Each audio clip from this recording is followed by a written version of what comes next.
Thank you, Mr. Speaker. I welcome the new Home Secretary to his post. He is the 8th Conservative Home Secretary in 8 years, and what a mess he has inherited. The court conclusions today are damning. It exposes the complete failure of the Prime Minister's flagship Rwanda policy, exposes a complete failure of the Prime Minister's judgment in making it the central part of his policy, and the complete failure of Conservatives to get the most basic grip of their boats and asylum chaos. No serious plan on the dangerous boat crossings that are undermining our border security and putting lives at risk that all of us want to see end. No serious plan to sort out the chaos in the asylum system, people in costly asylum hotels because of the soaring backlog that should be ended, and the readiness to spend over £140 million of taxpayers' money on this plan, money we can't get back now that this policy has totally failed. And it adds to the disastrous judgment of the Prime Minister not just appointing and backing the previous Home Secretary, who was unfit for the job. Now, I don't agree with pretty much anything his predecessor as Home Secretary ever said, but she was right on this message to the Prime Minister. She said, if we lose in the Supreme Court, you will have wasted a year and an Act of Parliament only to arrive back at square one. Your magical thinking has meant you have failed to prepare any sort of credible Plan B. Wasting time, wasting money and letting the country down. That is the Conservatives' record. Now, the court outlines the catalogue of problems with the policy, but ministers knew all about them. When it was first announced 18 months ago, I raised in this House the problems with the Israel-Rwanda deal. They were warned many times about failures and weaknesses in the Rwanda asylum system, but they just pressed on. And even if it had been found lawful today, they've admitted it would only have covered a few hundred people anyway, at a time when 100,000 people applied for asylum in the UK last year on the Conservatives' watch, and that would have also cost around twice as much per person as deciding cases in the UK. The truth is the government has wasted not just 1 but 5 years of failing to deal with this.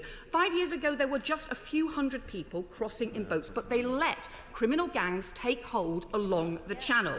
They let asylum decisions collapse, so the backlog soared, and there are now 20% more people in asylum hotels than there were when the Prime Minister promised to end them.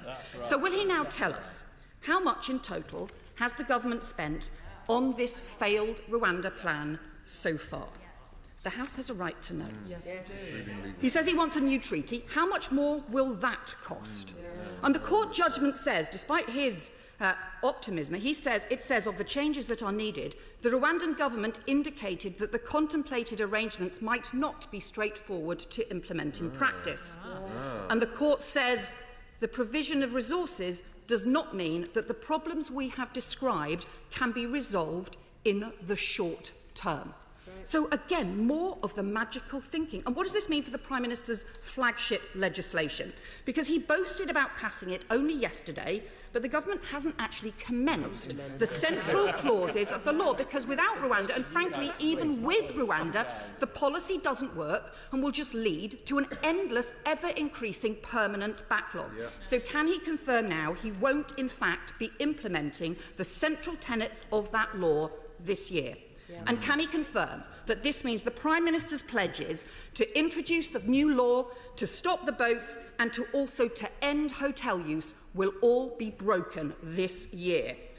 And why will he not put that money into a proper plan to tackle the boats? I don't believe the new Home Secretary ever believed in the Rwanda plan. He distanced himself from it and his predecessor's language on it. He may even, on occasion, have privately called it batshit. But he and I agree. We need action to stop boat crossings that are undermining border security and putting lives at risk. We need a properly controlled and managed system for asylum and refugees. So let's concentrate on the things that can work. We support the work with France along the northern coast. We want it to go further. We support the work with Albania, with other countries across Europe to tackle the gangs, but it is frankly far, far too weak.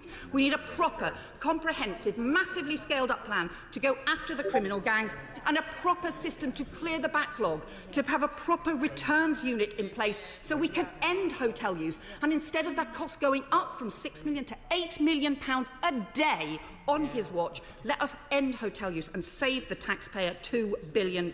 That should be common ground. So I could suggest to him that he stops wasting taxpayers' money on more failing schemes, that he ditches the magical thinking and the culture wars of his predecessors, and that he ditches the gimmicks and finally gets a grip.